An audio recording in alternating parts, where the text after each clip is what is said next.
네, 2024년 12월 26일 이정훈입니다. 일부 인사들이 12.3 계엄을 미친 계엄이라 그랬습니다. 오늘 있었던 12월 26일 있었던 한덕수 대통령 권한대행 탄핵은 제가 미친 탄핵이라 그랬습니다. 근데 이 미친이란 단어를 또 한 군데에 붙여야 되겠습니다. 헌법재판소. 헌법재판소도 지금 쿠데타를 했다고 저는 봅니다. 쿠데타. 자, 대한민국에는 헌법이 있고 법률이 있습니다. 이 헌법과 법률을 어기고 자기 마음대로 행동하면 그게 쿠데타죠. 지금 헌법재판소가 대한민국 법을 어기고 있습니다. 심각하게. 근데 전부 다 입을 다물고 있어요. 윤석열 대통령이 한 계엄에 대해서는 위헌과 위법이다. 시비가 많습니다. 그러나 그는 국회에서 계엄을 해제하라 그럴 때 순순히 해제했습니다. 법에 따라서.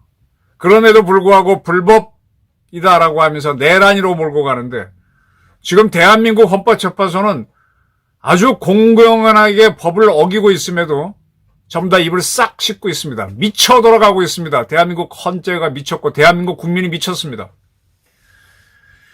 진행 중인 헌재 심리에만 적용돼야 되는 거를 모든 헌재 사건에 적용하겠다. 이런 망발까지 나오고 있는데 국회의원들은 입을 다물고 있어요.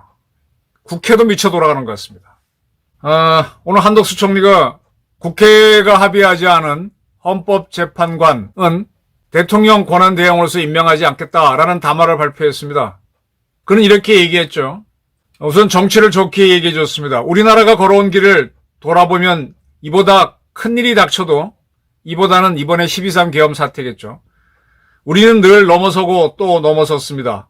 그것을 가능케 한 힘 중에 하나가 바로 정치의 힘이었습니다. 네, 대한민국이 전쟁 치렀죠.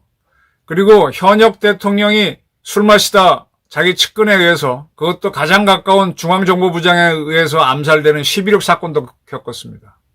대한민국 대통령이 탄핵돼서 파면되는 해임되는 초유의 사건도 겪었습니다. IMF 경제 위기도 겪었고요. 그럼에도 불구하고 우리는 망하지 않았고 항상 일어나서 지금 세계 한 7위, 8위, 9위의 강국이 되어 있습니다. 그렇게 성장한 이유가 뭘까요? 여러분들은 정치가 엉망이다 그러는데 글쎄 그렇게 엉망이었나? 엉망이었으면 이런 성장이 없겠죠. 그걸 한덕수 대행은 이야기한 것 같습니다. 나라 전체를 생각하는 정치인들이 계셨습니다.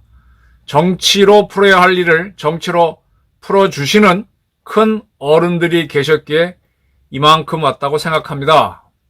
그러면서 이런 이야기를 해요. 이번에 이제 헌법재판관 3명 국회에서 통과시켰는데 여당이 참여하지 않았죠. 여야가 합의하지 않았습니다. 이를 지적합니다.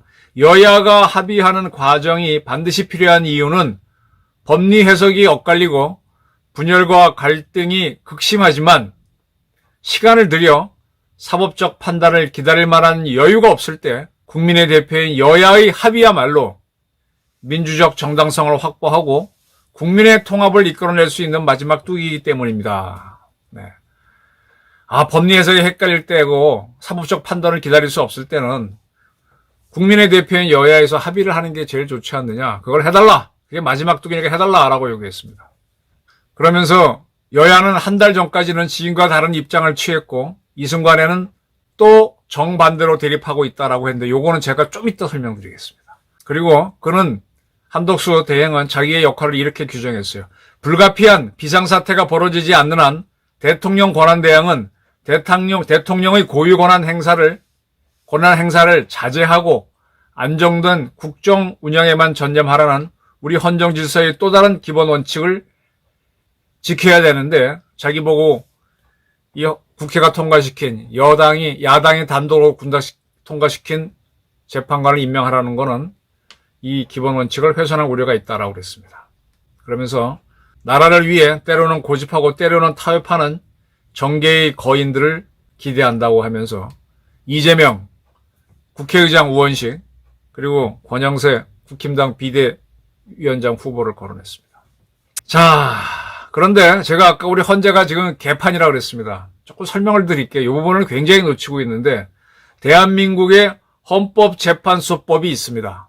그 23조는 심판 정족수를 규정합니다. 제23조 제1항은 이렇게 되어 있습니다. 재판부는 재판관 7명 이상의 출석으로 사건을 심리한다. 자, 헌법재판소가 재판부를 구성하려면 7명 이상의 재판관이 출석해야 됩니다. 그래서 심리를 해야 된다라고 23조 1항은 분명히 규정하고 있습니다. 때문에 이 항은 뭐라고 되어 있는가 하면은 재판부는 종국 심리에 관여한 재판관 과반수의 찬성으로 사건에 관한 결정을 한다. 네. 종국 심리는 이제 심리를 쭉 하다가 마지막에 이제 결정을 할 때죠. 그때는 7명 이상이 출석했으니까 과반수의 찬성. 7명이었으면 4명, 9명이었으면 5명이죠. 이렇게 하면 결정을 하는 겁니다. 그러나 다음 사항에 대해서는 재판관 6명 이상의 찬성이 있어야 한다라고 특별히 규정을 했습니다.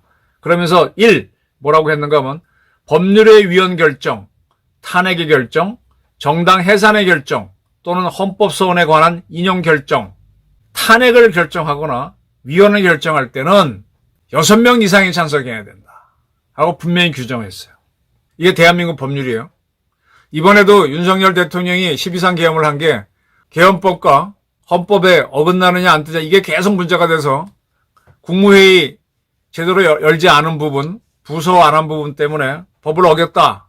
그러니까 내란이라고 몰고 있는 게 야당입니다. 그러면 이 윤석열 대통령을 탄핵하려면은 7명 이상의 재판관으로 구성된 재판부를 운영해야 되고 6명 이상의 찬성이 있어야 되는데 이게 절대적인 조건이죠.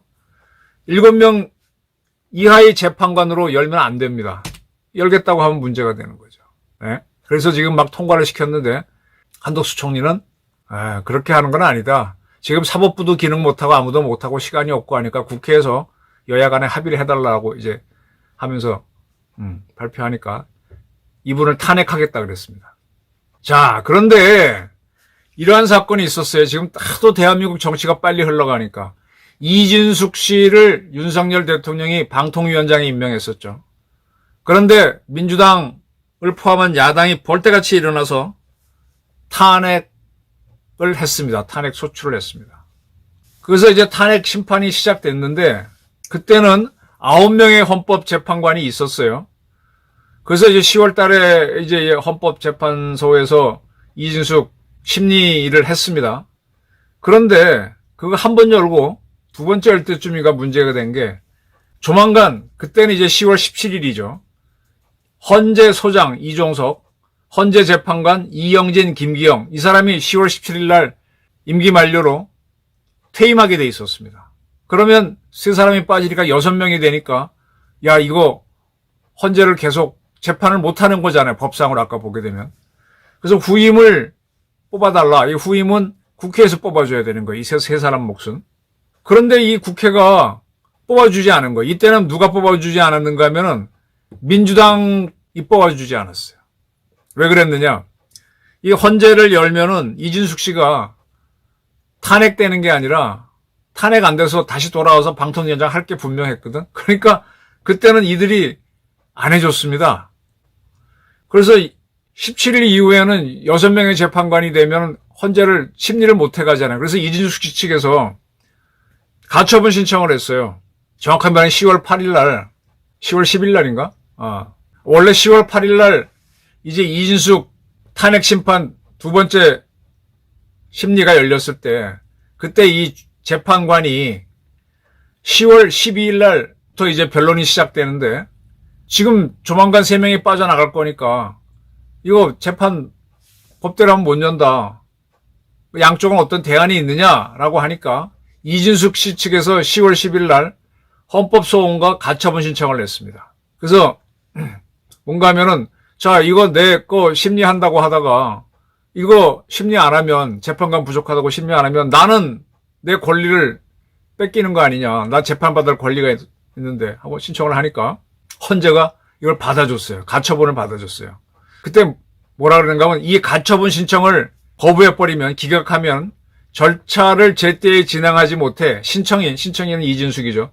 신청인의 신속한 재판을 받을 권리 등 기본권은 이미 침해돼 버리므로 이를 회복하기는 매우 어렵다. 따라서 전원재판부에 계속 중인 다른 사건들의 경우도 마찬가지로 재판관 거리, 재판관이 이제 현재 부족해지는 거죠. 이런 불이익을 아무런 책임 없는 국민이 지게 되는 것이다 라고 하면서 계속 6명이 심리를 해야 된다라는 결정을 내렸어요. 가처분을 받아준 겁니다. 그래서 이진숙 씨 재판이 열리게 됐는데, 근데 이거는 심리를 하는 거고 마지막에 의결을 해야 될 거 아니에요.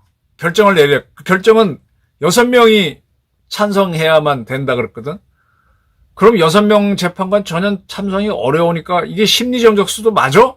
아니 이게 의결 정적수가 맞아? 이런 시비가 있었는데 그때쯤이면 재판관 채워줄 줄 알았는데 아직도 안 채워준 거죠. 이게 일종의 이게 국회가 직무유기를 한 겁니다. 그것 때문에 지금 뭐 이준숙 씨 탄핵 심판도 제대로 지금 현재 안 되고 있는데, 그거 말고도 그때 무슨 검사 탄핵도 이 가처분 때문에 계속 재판관이 3명 빠져나가도 열릴 수 있다 뭐 이렇게 해서 갔었습니다. 네, 그것도 다 세워져 있던 건데, 손준성 검사 탄핵. 그런데 12월 3일 날 윤석열 대통령이 계엄을 했다가 철회하고, 그리고 12월 13일 날 야권이 윤 대통령을 탄핵하고 나니까 아이고 헌재가 지금 6명밖에 없네. 이들이 심리할 수 있어? 그 가처분이 윤석열 대통령 탄핵에도 적용되는 거야? 이게 문제입니다. 자, 근데 여기서 제가 사전적인 설명을 드릴게요. 가처분은 한자로는 처분하다는 다 아실 거고, 우리 가짜 할 때 그 가짜입니다. 민사소송법에서 금전 이외에 받을 권리가 있는 특정물을 처분하지 못하도록 법원이 결정하는 일시적인 명령, 이렇게 국어사전은 표현되어 있는데, 이게 영어로 보면 더 이해하기 쉬워요. provisional disposition 이렇게 되어 있어요. provision, 임시 결정. arrange temporary disposition, 역시 temporary도 일시적인 결정인데 정식이 아니라 임시란 얘기예요. 근데 임시로 한 건데 이 임시로 대한민국 법을 바꿔버린 거야. 이게 한다고 한다면 이진숙 건이라든지 손준성 검사처럼 당시 이제 헌재에서 심리하던 사건, 그것만 적용해야 되는데 이거를 다른 것에 적용시킬 수 있느냐? 이게 문제가 되는 거죠. 인사집행법 제300조는 가처분에 대해서, 가처분의 목적을, 다툼의 대상에 관한 가처분은 현상이 바뀌면 당사자가 권리를 실행하지 못하거나 이를 실행하는 것이 매우 곤란할 염려가 있을 경우에 한다 라고 하면서 그 건에만 하라 그랬는데, 지금 지난번 국회에서, 즉 윤 대통령이 탄핵되고 난 다음에 헌법재판소에 김정원 사무처장을 국회가 부릅니다. 그 유명한 정청래 씨가 위원장으로 있는 법사위에서 불러가지고, 그때 그 헌재가 했던 가처분 결정은 어디까지 적용되느냐라는 질문이 나오니까 이진숙 내지 손준성 탄핵 심판에만 적용되는 게 아니라 모든 사건에 적용된다라고 재판부는 판단한다 그랬습니다. 그럼 이게 뭐냐면 대한민국 법을 헌재가 가처분으로 이 법의 효력을 정지해버린 거예요. 이때 분명히 헌재 사무처장 김정원 씨는 헌법재판소법 23조 1항에 대한 위헌 심판에 대한 가처분으로서 헌법재판소에서 효력 정지를 해놓은 것이다. 네. 헌재가 이 법 23조 1항을 효력 정지했다라고 분명히 밝혔어요. 그래서 6명이 심리하고 결정도 내릴 수 있다. 이게 문제가 되는 거예요. 네, 좋습니다. 자, 이 임시 처분을 가지고 법률을 바꾼 거, 이거 쿠데타 아닙니까? 총만 쏘는 게 쿠데타인가요? 우리 역사에서 총 안 쏜 쿠데타가 있었죠. 김옥균 등이 일으켰던 갑신정변이 그런 거죠. 그때 문관들이 그냥 우정국 낙성식에서 뒤집어 엎었잖아요. 갑신정변. 3일 만에 끝났죠. 문관 쿠데타도 있습니다. 이거 헌재 쿠데타 아닙니까? 가처분으로 쿠데타 했는데 다 입을 다물고 있어. 그때는 이 보수파들이 이진숙 탄핵 심판을 계속하니까 이진숙 살아날 수 있으니까 좋다 그랬습니다.